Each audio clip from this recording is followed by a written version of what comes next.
Hi everyone, welcome to another video. In today's video, I'm going to simplify energy balance for you. In particular, how to best use it to lose body fat. Also in today's video, I'm going to cover both sides of the energy balance equation, energy in versus energy out. I'm also going to explain where you should really be focusing your attention in order to lose that body fat. Okay, so let's get started. So here we have the energy balance equation. Energy balance is energy in, meaning calories in, versus energy out, so any calories that we expend.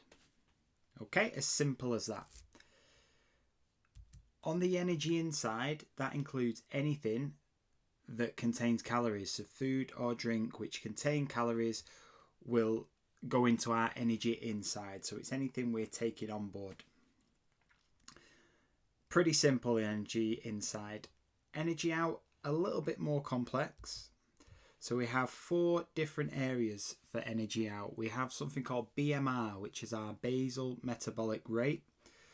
And basically what that is it's exactly what our body requires just to stay alive and function.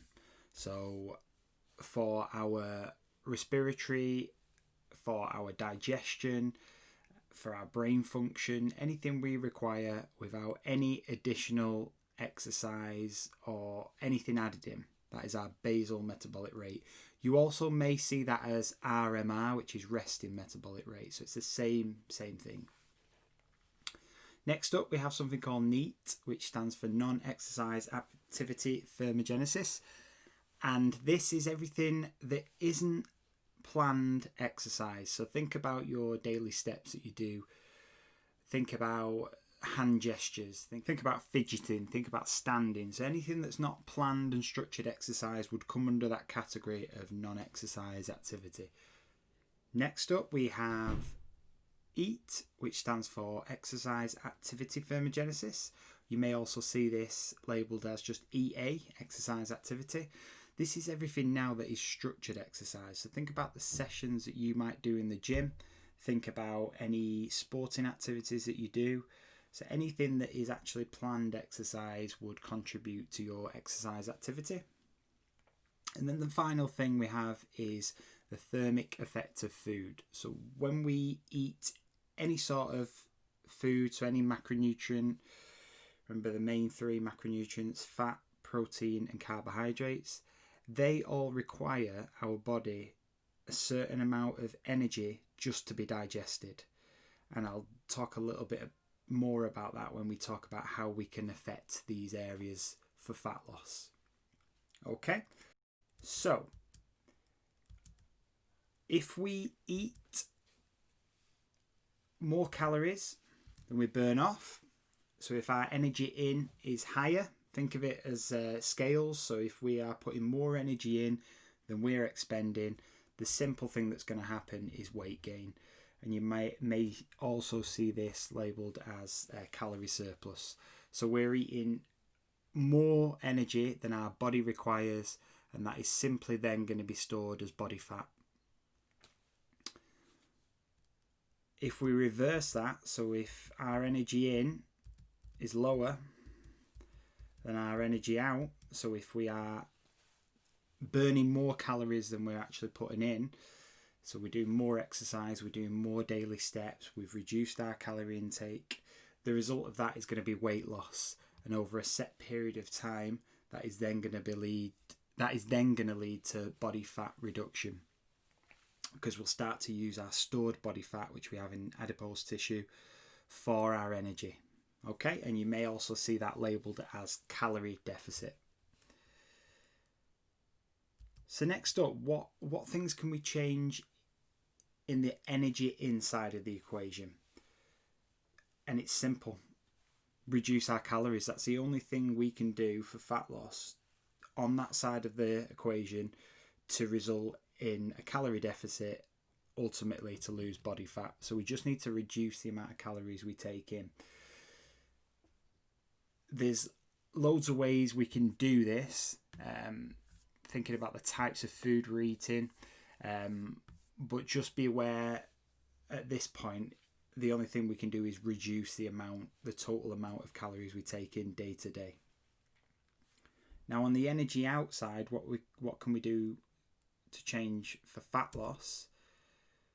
There's a few more areas. So the main ones are the following. So we can increase the amount of calories we burn for our daily activity.